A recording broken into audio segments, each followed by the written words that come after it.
Corentin Lacroix, bonjour. Bonjour. Alors, vous êtes médecin généraliste le jour et youtubeur la nuit. Il a créé sa chaîne il y a 5 ans et poste régulièrement des vidéos pour prolonger les consultations et donner ses conseils.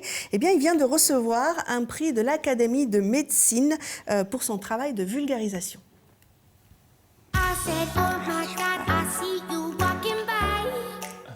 Alors tout d'abord, félicitations à vous. Merci. On connaît vos talents de vulgarisateur parce que vous êtes régulièrement venu sur ce plateau pour nous parler de différentes problématiques de santé. Et avec plaisir d'ailleurs. Merci d'être là. Et donc, vous, votre motivation première, c'est la transmission tout d'abord. Et l'argent. L'argent. Vous gagnez beaucoup d'argent avec YouTube. Non, alors rien de YouTube. Alors, il y a des vidéos sur YouTube et je touche pas un pécos. Ouais, c'est la transmission pour expliquer aux gens un peu ce qu'ils ont et puis qu'est-ce qu'on peut faire pour aller mieux.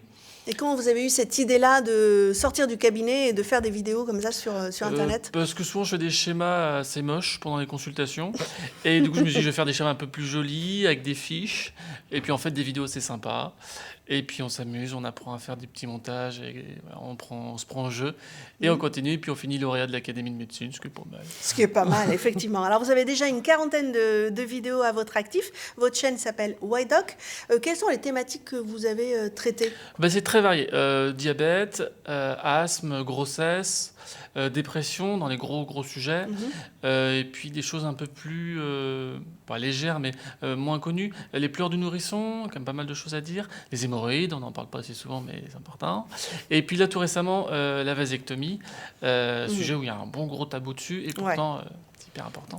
Alors, on a quelques images des coulisses, justement, de ces vidéos. Moi, je vous propose de regarder un extrait. Faut que je reprenne un peu le même cadrage que les dernières fois. Oui. Traumatisme crânio-cérébral léger ou traumatisme crânio-cérébral. Ça a pu se produire au cours d'un accident de la route ou dans d'autres circonstances. L'hôpital Bicêtre, l'hôpital Beaujon et l'hôpital de la Piété-Salpêtrière. Alors là, c'était un petit extrait. Vous êtes dans la chambre de votre fille, en fait. Ouais. C'est bien à l'école pour ça. Ouais, c'est vraiment on-made. Donc, je déplace un peu son lit, sa commode, ses peluches, et puis je rajoute des livres, un crâne, le projo, le prompteur, etc. Et ça me fait mon petit studio à la maison. Et vous êtes vidéaste amateur au départ, hein. C'est pas du tout... Moi, j'ai fait des études de médecine, et puis après, je me commence à faire des vidéos, petit à petit, un peu autodidacte. Ça vous arrive d'aller sur Internet pour vous renseigner sur des questions de santé? Oui, mais pas forcément en bien, parce que ça fait plus peur en général que du bien, finalement. On se dit « Ah, j'ai les symptômes », et puis à côté, il y a une maladie grave. On dit, ça y est, je suis atteint. Vous regardez également ou pas? Également, oui, mais c'est un peu la même réponse que Josette. Ouais, ça fait presque plus peur qu'autre chose, mais pour ça, je trouve que c'est très bien de vulgariser, d'expliquer clairement quelque chose qui peut paraître compliqué au premier abord. Vous ressentez ce besoin de la part des patients qui viennent vous voir? Alors, juste la peur, après les recherches sur Internet, ça s'appelle la cyberchondrie. Cyberchondrie. Ils ont fait un mot quand même pour ça. Et du coup, il y a quand même pas mal de choses intéressantes, mais c'est vrai qu'il y a cette petite partie où on peut se faire flipper. Et donc, driver les gens sur un site, une série de vidéos assez sûre, c'était le but. Et c'est vrai que quand je les conseille, ils sont contents, notamment dans les épisodes de dépression où il y a quand même une maladie qui a quand même pas mal d'idées reçues. Les gens savent pas trop ce qui se passe, l'entourage non plus.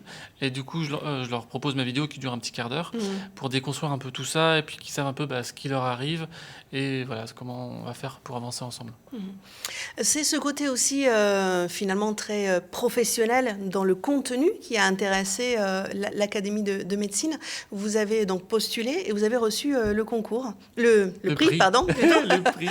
Il y a une vingtaine de prix. Moi, j'ai celui, c'est Albert Césari, le jeune médecin digne d'intérêt. S'il vous plaît. Et à côté de ça, il y a des travaux où je ne comprends même pas l'intitulé tellement c'est pointu. Mais ça a intéressé l'Académie parce que c'était des sujets très complexes comme le diabète. C'est quand même des sujets quand même bien costauds. Et vraiment, ce qu'on dit, simplifié sans être simpliste. Et donc, ils ont beaucoup aimé ça. Et donc, j'étais très fier d'aller à l'Académie côté des Charcot, Ambroise Paré, tout ça, et le médecin Parfait. youtubeur qui arrive. Et vous mettez aussi pas mal d'humour, on le voit là quand vous nous parlez ici, mais dans vos vidéos aussi. Hein, vous, Et c'est la cocaïne qui fait ça. Non, non, c'est oui, parce que faut dédramatiser un peu les choses. Même dans les vidéos comme voilà, la dépression, les bébés secoués, j'essaye de mettre un peu de ton léger pour pas être trop solennel, tout en restant sérieux. Donc c'est un équilibre à trouver pour divertir, instruire. C'est une belle formule, je vais la réutiliser. Tiens. Divertir un Ouais, sourire. c'est bien ça. Alors, et aussi les tabous, vous en avez parlé tout à l'heure. La prochaine vidéo, enfin celle que vous venez juste de poster là sur Internet, c'est la vasectomie. Ouais. C'est pour ça que vous avez traité ce thème-là. Oui, et, c'était un peu comme les hémorroïdes. C'est un truc dont on parle pas beaucoup et pourtant c'est bien utile. Est-ce que vous savez ce que c'est, Valentin? La vasectomie. Hein, La Non, je sais pas vasectomie. ce que c'est. Josette? Alors après, l'expliquer, je vois l'idée, mais je n'arriverai pas à l'expliquer, je pense. Et voilà. D'où l'intérêt aussi de vos vidéos, parce que c'est vrai que c'est un terme qu'on entend, mais on ne sait pas du tout ce qui se cache derrière. Bah oui, et puis même moi, avant de me lancer dans le sujet, j'étais un peu, ouais, non, pas trop, non, quand même. Et puis finalement, je me suis intéressé au sujet. Et puis comme d'habitude, donc, je fais les articles scientifiques pour avoir une base sérieuse. Donc stérilisation masculine. Oui, pardon. Oui, on va rappeler quand même, du coup. Et oui, on coupe en fait le canal qui va des testicules jusqu'à la sortie. Donc en gros, les spermatozoïdes ne peuvent plus sortir. Mais on laisse les testicules en place, tout ça. C'est juste le tuyau qu'on coupe, qu'on empêche donc le passage des spermatozoïdes. Et donc je me suis aussi inspiré des récits des témoignages de patients pour faire une vidéo voilà, qui soit vraiment concrète.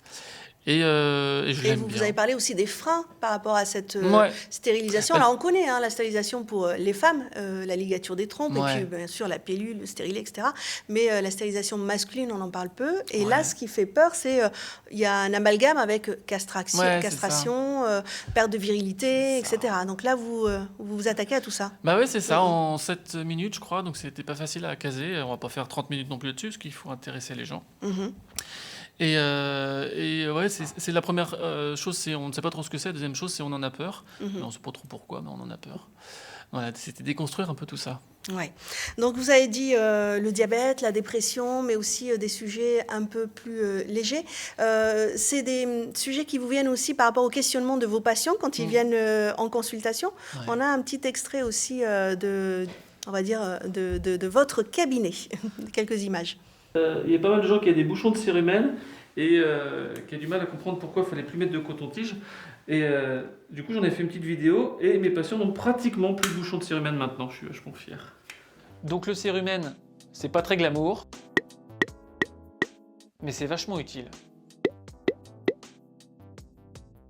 Et pourtant, qui n'a jamais utilisé cet objet démoniaque ?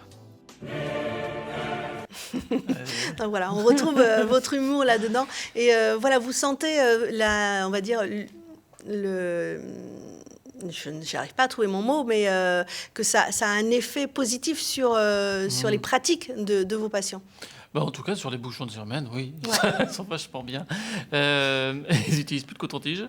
Et puis, ça aide aussi surtout à pouvoir discuter, échanger un peu, pas sur le même niveau de connaissance, mais avoir beaucoup plus de vocabulaire en commun, plus facile pour avancer. D'accord. Et le coton-tige, alors, pourquoi c'est mauvais ? Il faut regarder la vidéo. Ben voilà, très bien. Ça tasse.